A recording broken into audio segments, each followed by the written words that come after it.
Welcome, everybody, to our information session for the Masters of Education in Mathematics Education. And the theme of our Master's Education program is Teaching and Learning Mathematics with and in Community. And it's a fully online, but a part-time cohort, and we'll talk a bit more about those details. And before I do, I just want to welcome everybody to the session. It's good to see so many people interested in this. I know you've sent in some of your questions, and hopefully I'll be able to, and Kelvin and I will be able to answer those questions for you. Let's start with a land acknowledgement to acknowledge that UBC, which this program is being hosted by, is on the traditional unceded lands of the Musqueam people, and to recognize that and our gratitude to the Musqueam people for keeping these lands in such good condition and continuing to do that while we are able to work and play and enjoy these lands. And if you would like to, you could give an acknowledgement to where you're coming from in the chat and the Indigenous lands that you are on. You can do that now if you like. As we're just getting ourselves ready, and I'll just, I know Calvin spoke a little bit already about the agenda.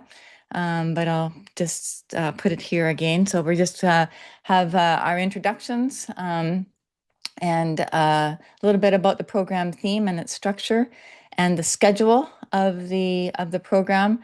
And those are the parts that I will take you through and speak to. And then Calvin will talk a little bit about the application process, and then I can talk a little bit, if we have time, some of the experiences of others in the cohort and the kinds of projects that they have done, so you can kind of see what might be possible if you were to take this program. And then we can also have time for your questions and try to respond to those.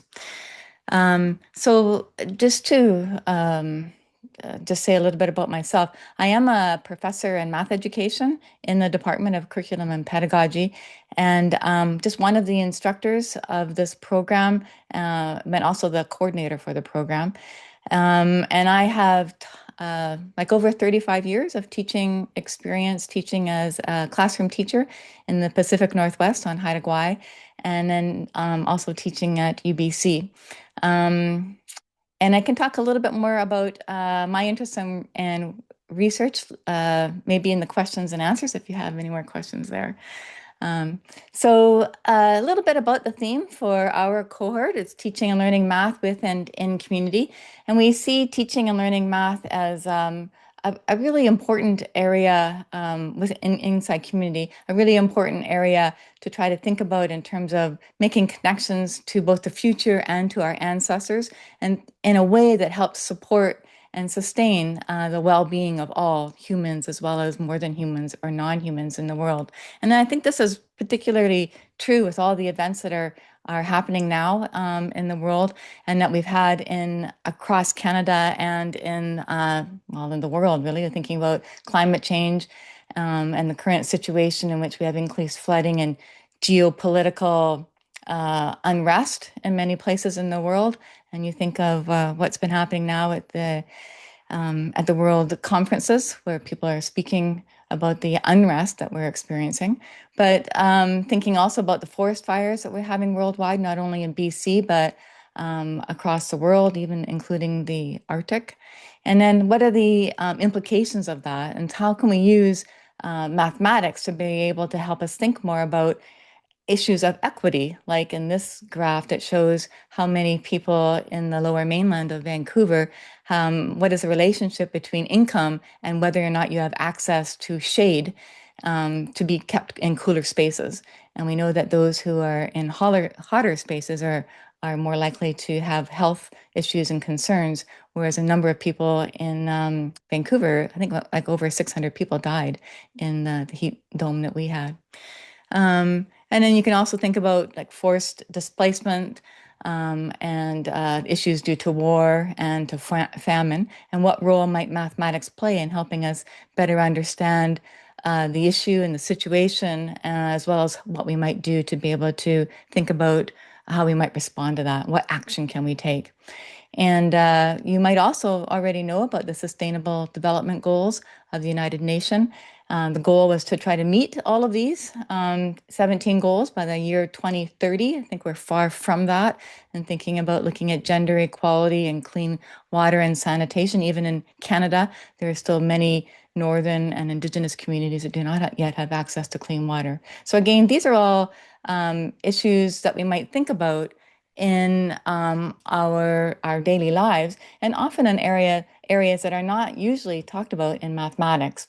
And so the theme of our cohort, thinking about teaching and learning mathematics and thinking about curriculum in places that are outside the four walls of the classroom, kind of shapes and helps us think about mathematics and what things vary, what stays the same, patterns, different kinds of experiences that can bring us to think about how we can use other areas to be able to read mathematics and what we might be able to write mathematics in terms of trying to use it to change the world for the better. So working in gardens like this space right here, working outside in ways that might be responsive to the land that we're currently living on. And I'm on the West Coast, so these images I know are reflecting that, but thinking about how we can be responsive to the community. How can we think about being relatable to our students, their lives, and their families? How can we think about mathematics in terms of being reciprocal and how mathematics and our teaching and learning of it can give back to the community? And in what ways can we do this in respectful ways that open up other possibilities for experiencing the world in a way that's both possible and hopeful for sort of new futures so that our students have see a place in the world for themselves? So all of the courses in the program are really focusing around using mathematics as a way to help build insight into these questions and possibilities of land and culture and people. Um, so we could, just as an example, we could kind of take looking at triangles constructed like this with a right angle triangle legs, each one, looking at the hypotenuse that is X, and then learning to kind of build a spiral. If you take the next triangle on its hypotenuse, so you can see how it can become a spiral. So I could do that with making just triangles and cutting them out and putting them together. But I could also do it with making really large pieces so that students can not only look at it from one perspective of looking down on the world, but also being in it. So thinking about how could life-size foam triangles like this also help us experience that spiral, but in a different way. So thinking about more embodied and artistic ways to experience and enjoy mathematics. And then finally, Frances Su, who will be one of the books that we'll be reading in one of the courses, wrote a book. Frances Su, mathematician, wrote this book called Mathematical Flourishing. And he asks, how can the deeply human themes that drive us to do math be channeled to build a more beautiful and just world in which all, and I'm adding human and the more than human, all of us can truly flourish. And that really kind of sums up the theme of the program that we're offering through the Faculty of Education and the Department of Curriculum and Pedagogy. So it's a kind of math education that really supports the health and the well-being of all of us. And it's situated within the self, the family, the community, land, ancestors, and our futures. So trying to understand mathematics in the world and our place within it, and how math might be able to help us understand ourselves differently, and the world in which we're in differently. So let's talk about the program. The structure of the program is totally online. It's virtual. It's all through the UBC Vancouver campus, and the start date is September 2026. When I say virtual and online, it is asynchronous, but it's synchronous in the sense that together as a cohort, we're going to move through each of the weeks of each of the courses. So we take a course together. And that's part of the richness of this program, is that you are a part of a cohort. So you're not individually just kind of going on your own, trying to work on the material. You're actually with a group of others who are also trying to make sense reading and exploring and trying things out in the classroom, and you have conversations with each other about what you're trying to do. All of this is happening kind of on the side as you're each week you might do a reading and then respond to a post or a question, and then you're engaging in some kind of discussion. So it's you can do that at your own time, but then you kind of post at a particular time so you're kind of synchronous and asynchronous at the same time. It takes about 2 years to do the program and one term, and it's all part-time. Some students can do it depending on what time they take their electives and whether or not they'd like to do a graduating project. Can do it a little bit earlier than that, which is okay. But and Calvin will explain this. It just means that you still need to pay out the payments. So once you have committed to the program, there's a certain amount to pay for each term. And if you finish a bit earlier, then you still need to have those payments. It doesn't make it any cheaper to finish a bit earlier, but you can do that. And it's designed for everyone. You don't need to be or have a degree in mathematics or science, but you do need some experience teaching to apply for the program or to be accepted into the program. But it is open to practicing teachers, community educators, educational administrators from any discipline and all grade levels, and even higher education people, anyone who's interested in math education, and interested in thinking about it through this theme of teaching it within community, trying to think about the resources around us and using those as context to help our students deepen their own understanding of math. Okay. The just a slide here on thinking about one of the questions that I had from someone when you signed up for the session was if did you have any questions that would be asked, and when somebody said, why this program? How does UBC's program differ from others? And these are just a few points here that I can elaborate on. That math education at UBC has a strong history and a growing track record. The Faculty of Education at UBC is ranked second in Canada, and I think it's 11th in North America. And it's and the what's Math Ed online cohort number 3 to finish. Oh yeah, this is the coming up cohort is going to finish in 2026. So we've already had 3 cohorts. And we have very experienced instructors who are associate or full professors who are in math education, who are a part of the Faculty of Education at UBC, who are teaching the courses. And it's a very well thought out program that we've designed for you. It's designed to meet the needs of educators across the province and across Canada and beyond.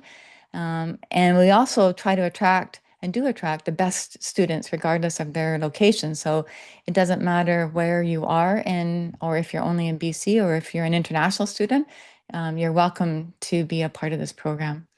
And it also meets the changing opportunities for teacher professional learning, where you can have this intercultural or intergeographical meeting, which having a program online does, so that you can meet up and share ideas with people across the province, across Canada, and internationally. And it allows you to kind of work on the program at your own rate, doing one course per term, even though we are, as I mentioned earlier, working together over each of the sets of readings across each of the weeks of the course. So the course itself provides opportunities for us to think about teaching and learning math in lots of different kinds of places, and trying to think about how we can use math to both understand and change the world. Trying to think about in what ways might the context around us, the things that are most familiar to our students and those things that aren't, how can we use those as context to be able to help evoke this curiosity, this mathematical wonder, being out in the community and taking math, to the streets in a sense. How can we both bring community in and take mathematics out to the community? So these are some of the things that our courses will focus on. And then just studying, what does it mean to teach and learn math? So what is recent research telling us about that? And how can we use that to design strategies and curriculum for teaching and learning math? And then thinking about how can we teach math through in a more embodied way, as I had that slide with the life-size cushions, a way that kind of uses all the senses, not just, sight, but using all the other senses, thinking about dance and rhythm. How might those be a part of mathematics? So using arts and the body. So those are some of the highlights of the kinds of courses that we're going to be working on. There are 10 courses in the program, and we're going to be taking these 10 courses over 7 terms. And of those 10 courses, there will be, you can choose two different paths. One would be that you can have 9 courses plus one graduating project, or you could do 7 courses and 2 electives and a graduating project or the equivalent of that. So you can have 2 electives and you choose those. You can take them from UBC. You could come to UBC, excuse me, and take those courses, or you can try to find courses that are online. And UBC also has an agreement, and Kelvin will talk more about that, with other universities across Canada, so that you could take a course at another university online and have it count towards your program with approval, and not have to pay extra tuition fees. So there's lots of room to be able to think creatively about where you might take the electives. But we offer you 7 courses that we will take together, and then there are 2 electives that you will choose. And then there's also a graduating project. If you choose not to do the graduating project, then you just need to take another course at the 500 level, the graduate level. And then I just have a couple slides before I'll pass to Kelvin on just what the structure of the program looks like over the years. So in the first year, you'll take 4 courses, and there's 1 course per term. So we'll start with being introduced to ideas about curriculum and theories, and learning to read curriculum, and learn to read research, and learning to read papers about people writing about teaching and learning. And then in the second course will be a course I will be teaching. It's called Math Education in Community. So teaching and learning math in community, which is an amazing course, of course. And then we have learning how to do research and read research, and learning how to do a literature review, a very popular course and a very strong course with Dr. Oksana. And then the next course is around teaching mathematics, and that will be in kind of the spring term. And then you can choose electives along the way or during the summer, up to you when you want to do the electives. And everybody's schedule is different. You might have a family event in the summer that you want to keep open, so you don't want to have any electives there. So you might want to have your electives at the same time you're doing one of these courses in the spring or the fall or winter term. So up to you how you want to select the electives. And then in the second year, we have 3 more courses which are required as part of the cohort. So we have the teaching math for social justice, teaching math through the arts and the body, and then becoming a teacher researcher, learning how to do research in your own context, whichever that might be, at higher ed, preschool, or elementary or secondary school. And then again, the electives. And if you choose, you can continue to take courses. You can continue to take and do a graduating paper. And again, we do this as a group. I think I had in the last one, this year's cohort that will be finishing was just in the stage of trying to decide if they would like to do a graduating paper or not. So I'm not sure of the numbers there. But in the previous cohort, we had 11 out of 24, I think, chose to do a graduating paper, and we do it together. So we, not that we do the paper together, but we have the support together to go through this, to help you think about what do you want to research, what kind of product do you want to share at the end? Do you want to make a website? Would you like to do a paper for publication? Or would you like to do something that you would like to try in your classroom and study it and see what happens? Lots of different options there that are really exciting. And everybody who does the graduating paper, I haven't heard anyone say they wish they hadn't. They always say that it was a bit of work, yeah, but they really benefited from it. So something we can talk more about if you have questions on that. And then just a little bit here, this slide just shares a bit about the electives themselves. And this is the Western Dean's Agreement that I mentioned. So you can go to the Western Dean's Agreement and try to just look at the requirements there to see whether or not you have which universities are part of that agreement so that you can see if you have the ability to take a course without paying the student fees. And then we also have an agreement with McGill, U of T, University of Toronto, and University of Montreal. And so each of those will allow you to take courses if you find them, and if it's approved, to be able to take them as part of your program here. And then we also have UBC has a campus at Okanagan, and Okanagan campus also has some online courses. So these are also ones that are possibilities that you can take. Um, and then I think I kind of talked a little bit about this already, but just the idea of this program, if the question comes up again, why this program? Um, these are the principles that are guiding the program. If you have, and I kind of said some of these already, but it speaks to this idea of interrelatedness, where we're trying to think about bringing theory and practice together. So looking at your classroom and theorizing your classroom, and then also taking theories and trying them out in your classroom. So this theory practice isn't so separate.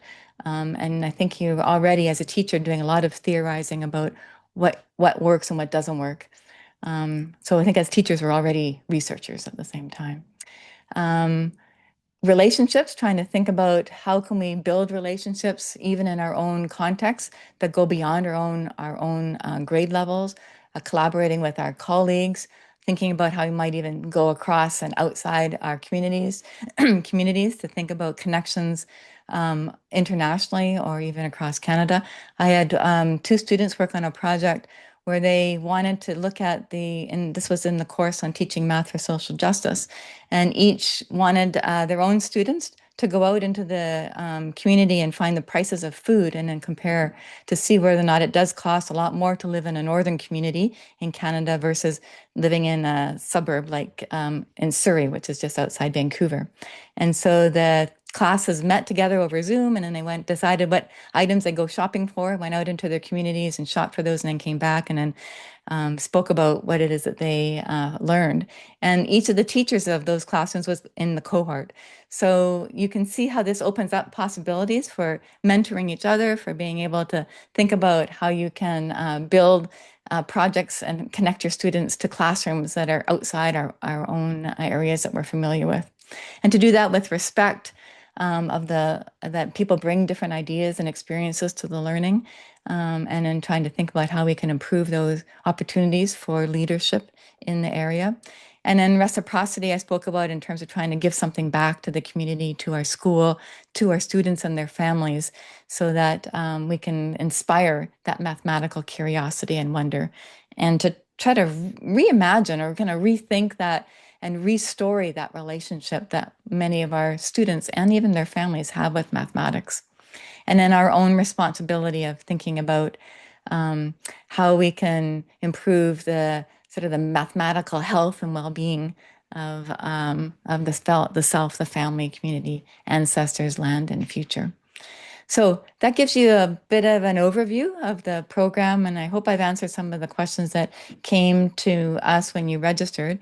And Kelvin will now share a little bit about the application process so that you're in a good position to be able to submit the best application possible. So I'll pass it to you now, Kelvin, and I will stop sharing. Okay, let me just put the slides on.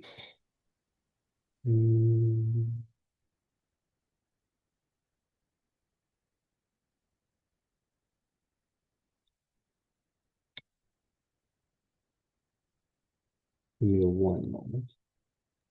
And while Kelvin's getting that ready, if anybody has any questions that you want to ask, you can stick them in the chat so that we can answer some of them as we're waiting, or we're ready to go here, as well as I can make like an FAQ and I could put that on the website.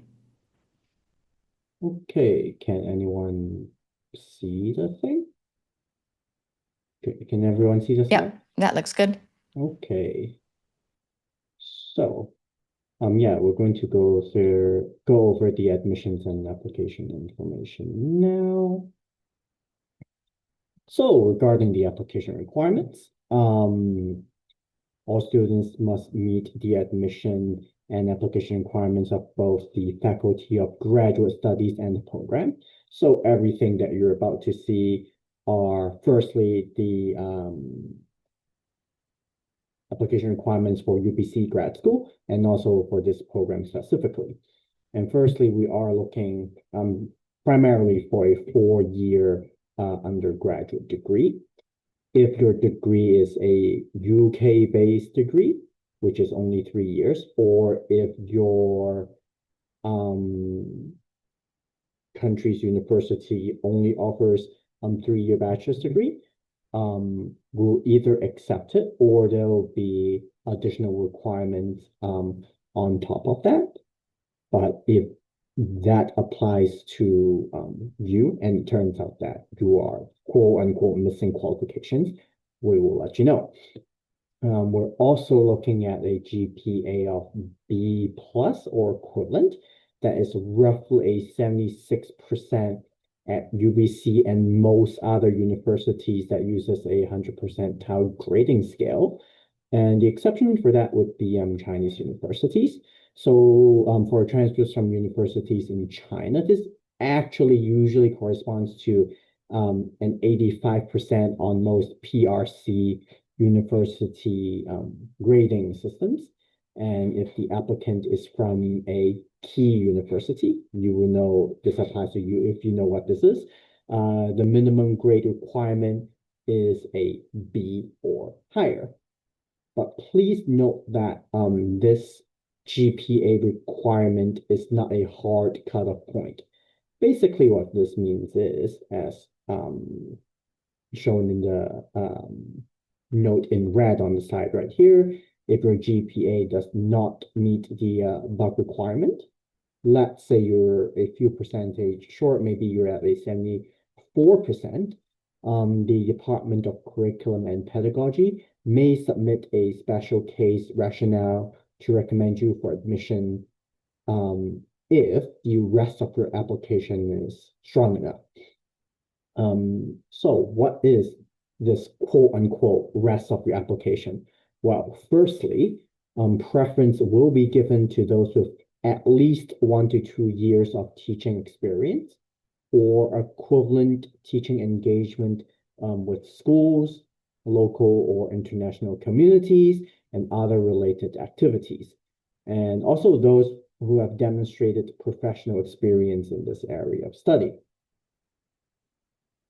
And we're also looking for a 600-word statement of intent about your career goals and explain clearly why you wish to take this particular program with this focus area. So, this 600 words is a good opportunity for you to make the case for yourself as to firstly, why are you a good candidate and why are you a good fit for this program? And we're also looking for 3 letters of recommendation. So these are your reference letters. UBC asked for a minimum of 2, and for this program specifically, we're asking for 3. So 3 reference letters from people who can speak to either your academic or professional background. And usually we ask for you to provide 1 academic and 2 professional references, but UBC does recognize that not everyone has done school recently, and it may not be feasible for you to contact or approach an academic reference. Maybe you just are no longer in contact to any lecturer, instructor, or professor who have taught you. And in those cases, just professional references are also okay. The next requirement is a resume/CV. So please note that this is a resume for the purpose of applying to a graduate program. And what this basically means that unlike a work or employment resume or CV, there is no need for you to limit yourself to only a 1 to 2 page format. Your resume or CV for the purpose of applying to this graduate program It can be as concise as you want or as long and as detailed as you need it to be. So for example, if your resume needs 5 pages to document all your academic history, your employment history, your interests, and volunteer experience, if it needs 5 or even 6 pages to do so, please go ahead. And we also ask for you to provide scanned copies of all official transcripts. And when we say all official transcripts, we do mean all. As long as you went to a post-secondary institute and the course that you took is accredited, so it has a course credit attached to it. Maybe it's 1 credit or 0.5 credits, or maybe it's a 3 or 6 credit course. If it is accredited, you have to provide the official transcript. It doesn't matter if it was a one-term exchange program. If you went to a university and took an accredited course, you have to provide the official transcript.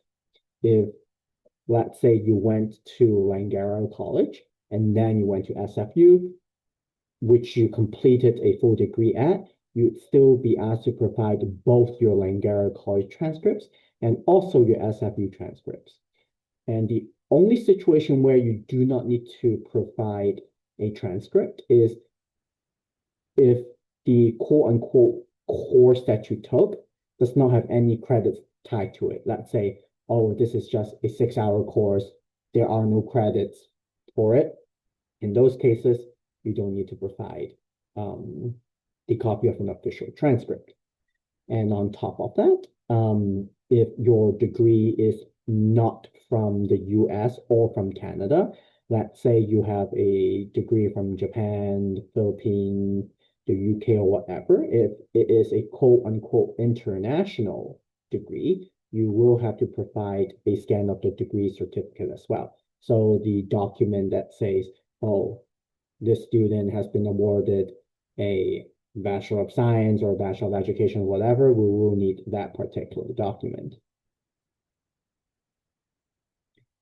And also, regarding UBC's English language proficiency, for applicants from a university outside of Canada where English is not the primary language of instruction, you will have to provide an English language proficiency exam or test score, something like an IELTS or TOEFL test result. And tests must have been taken recently, aka within the last 24 months at the time of submission of your application. What this means is your test results must be available when you press submit application. It is not something where we receive your application, we decide to give you an offer, and then we give you time to retroactively meet the English language requirement. It must be met from the get-go. And if you are aware that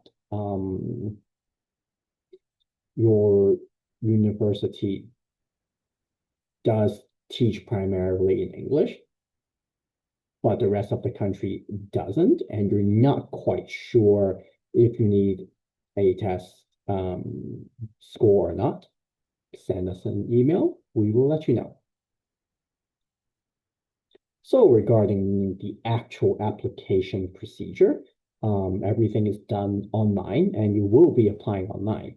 You navigate to grad.ubc.ca/apply/online. And when you are ready to apply, you will click apply online. And it will prompt you to either log in with your CWL or create a CWL if you have never attended UBC. CWL stands for campus-wide login, and it is basically your online login for all things UBC online related. It is the login that you use to access your application. It is the login that you use to access your student account. The same login for you to access all your online course content once you have been admitted, and also the same login for you to access all UBC Library's online resources. So yes, even though this is an online program, and a lot of you would be online students who might never set foot on UBC's Vancouver campus, you are still qualified to access the full catalog of UBC Library's resources. And yes, you are eligible for a quote unquote student card slash library card as well. So yeah, well, once you have logged in under the degree program selection, you would be typing MAE4 into the program keyword field. It is very important, and I cannot stress this important enough. The program name is Mathematics Education Professional Cohort, MAE4. You must select the one that says professional cohort on it, because that refers specifically to the part-time online program. If you arbitrarily click any math education thing that you see without making sure it is the online professional cohort program, you might accidentally have selected the in-person on-campus program. And if that is the case, you will be asked to basically restart your application from scratch. We have checked this with UBC Graduate School before. There is a system limitation that prevents staff from quote unquote switching applications between different programs.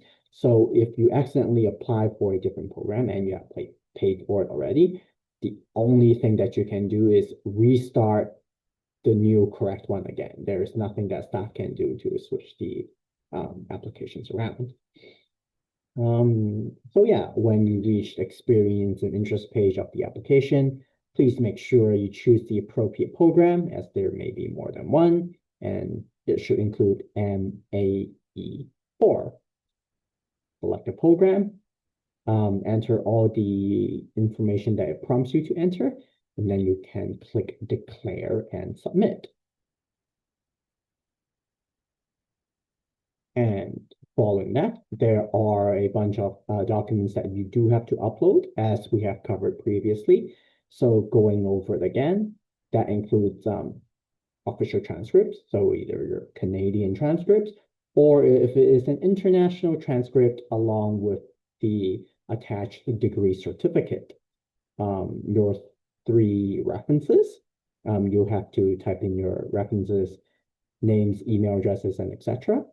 Your statement of intent, your resume, and your English proficiency report / English language test results, if this applies to you. And please note that if you are admitted into the program, you will have to eventually provide official sealed transcripts directly to UBC Grad School, with the only exception being if you are a UBC student or a UBC alumni and you have never attended any other post-secondary institutions before. If you are a UBC student or alumni, we already have your records on file. If you have both attended UBC and another university before, legally, UBC can only keep on file your external transcripts for roughly 5 years. So let's say you went to another university and then you went to UBC. If it has been 5+ years since you have sent UBC the transcripts, it's likely that UBC legally are not allowed to keep it any longer. And in that instance, you have to resend us transcripts, basically. So let's go over references again. As mentioned previously, when adding your references to your application, you'll be asked whether they are professional or academic references. Academic references are those who know you in an academic capacity and can speak to your ability to complete graduate level coursework or handle senior level / graduate level course load. And professional references would be those who have supervised you in a work setting. So let's say principal, vice principals, or non-educational supervisors. And these would be people who are able to speak to your either expertise in the field or your interest in the field as well as your professionalism. And we do extremely strongly encourage the submission of electronic letters of reference because it is number one, easier to track. Number two, it's less likely to get lost in the process. And number three, it is easier for your references to submit. So how do you do this? Well, in your application, you simply fill in the email addresses of your 3 references. And if they use free web-based email addresses, for example, if they use something like at gmail.com, at hotmail.com, or at yahoo.com, they will instead receive a link to a paper form that will be mailed to our office. The mailing address would be on the form for their reference. But if it is everyone else, if they use a professional email address, for example, at ubc.ca, at whatever school district.ca, or whatever organization.com, if they use quote unquote professional email addresses, they will be able to do everything electronically. So yeah, once you submit and pay for your online application, references will automatically receive an email with a link and instructions for completing the electronic reference or the link to the paper form. Please note that unless you have reached the end of your application form, you pay it and you press submit, your references will not receive the email. Remember that. You have to pay and submit your application before your references will receive any prompt to submit your references. And a pre-typed up reference letter can take the place of the reference form as long as it addresses the questions that's asked in the form. So if your reference writes up a reference letter for you, they give you glowing recommendation, but somehow it doesn't answer a single question that was asked in the form, then UBC Grad School will say no. So please make sure all the questions asked in the form has been addressed by the references. So yeah, in cases where references are unable to submit an electronic reference, sealed and endorsed reference letters may be sent by mail, and please ask them to include the cohort code MAE4 when submitting the reference and have their signature on the envelope of their seal. If this sounds tedious, it is because it is. And it is tedious because it is a way to prevent academic reference fraud, which has been known to happen. We do catch people who try to do this every year. So there you go. And as stated previously, for those choosing to submit a paper form, please send it to me for the MAE4 graduate cohort at the Faculty of Education OPL office, and so on. The mailing address is listed on the slide right here, but it will also be included in the email that your reference will get. So there's no need for you to frantically write this down. And regarding the application deadline, the online application is open right now as we speak. You can apply as early as right after this info session if you choose to. The application deadline is for March 15, 2026, with the document deadline. So your transcripts, your references, and all that stuff. The document deadline will be March 29, 2026. There is an application fee, and there is a difference between domestic applicants and international applicants. Domestic applicants only apply to Canadian citizens or Canadian permanent residents. And if you are in any other category, you will be considered an international applicant.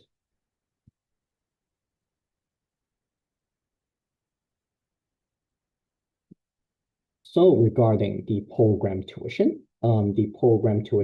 for both domestic and international students is listed on this slide right here under the per installment amount and the total tuition amount. This total amount is for the entire duration of the program and not just total tuition per year.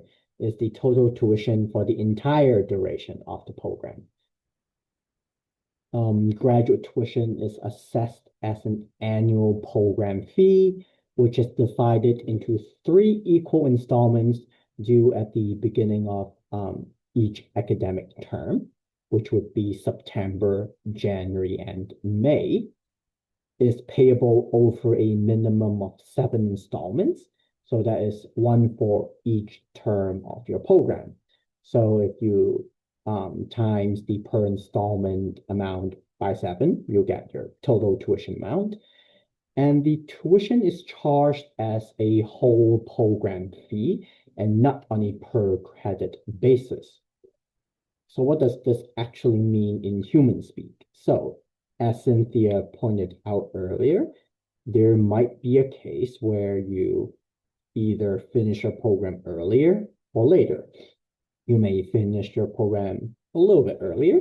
Maybe you take all your electives really early on, or maybe miraculously you have transfer credits that UBC Graduate School approves for transfer into the program, and you finish your program maybe 1 term or 2 terms early. You will still be paying the exact total tuition amount. If you finish your program early, UBC grad school will not let you quote unquote graduate until you have paid the pending installments. On the flip side, if you take more courses, let's say you take extra electives, maybe you want to take some accounting or French courses for your personal enjoyment or professional development. Let's say on top of the 10 required courses for the program, you take an extra 5 or 8 additional electives, because why not? Even if you do, you'll still be paying the same exact tuition amount. And this is your privilege. Please feel free to do so. And if you think 6 or 8 additional electives might seem ridiculous, we do have graduate students who do that. So this is not uncommon. And yeah, tuition may be raised by up to 2% annually. But if there is a tuition increase, it will be announced in the spring of each year. So you will receive a notice before the upcoming academic school year, basically. And regarding funding eligibility, since this program is considered part-time, it is not eligible for traditional student loans or other types of funding. And what we mean by traditional student loans or other types of funding, that's because a lot of traditional student loans or government-related loans do look at whether a program is considered part-time or not. And this program is considered part-time. Even if you take many extra electives and you end up taking a quote-unquote full-time course load every term, because the program itself is designed and designated as part-time. If any organization reaches out to UBC and asks if you are a full-time or part-time student, legally, we must say you are a part-time student. However, maybe your school district or whatever organization you're part of, or maybe your province or state or whichever place you're coming from, maybe to provide funding that doesn't care if a program is part-time or not, or they don't care if it's online or not. And if you're able to secure third-party funding for yourself, feel free and go ahead. There's nothing stopping you from doing that. And similarly, because this is an online and part-time program, it is most likely not eligible for a postgraduate work permit. There are many criteria that you have to meet to qualify for a postgraduate work permit. And there are many reasons why this program doesn't fit those criteria. But if you want extra confirmation or extra information regarding that, you can reach out to UBC International Student Advising. They have the authority and expertise for that sort of knowledge. And anything that I just said in the last 30 seconds is purely for reference only. Please do not quote me on anything that I just said. So we're regarding finances, on top of your program/course tuition, there is student fees. Student fees are charged in addition to tuition and vary from term to term, approximately $800 to $900 per term. However, you are able to opt out of a lot of these student fees, and you can lower them as much as by half or even more if you know what you're opting out of. So, for example, examples of fees that you can opt out of include the medical and dental plan if you have your own coverage, or if you live outside of the Greater Vancouver area, you can opt out of the UPass fee, which is the fee for the public transit pass for Vancouver. And there are other fees that you can opt out of. And yeah, fees are subject to change annually, and only information in the UBC calendar is considered official. And for teacher education certificates, this is for teachers in the Vancouver Lower Mainland that have taken UBC students in their classrooms as student teachers. If this applies to you, please contact the teacher education office at teacher.ed@ubc.ca, because if this applies to you, you might be eligible to claim a tuition credit, basically. I believe is 1.5 credit. So yeah, that's tuition. Who wouldn't want that if this applies to you?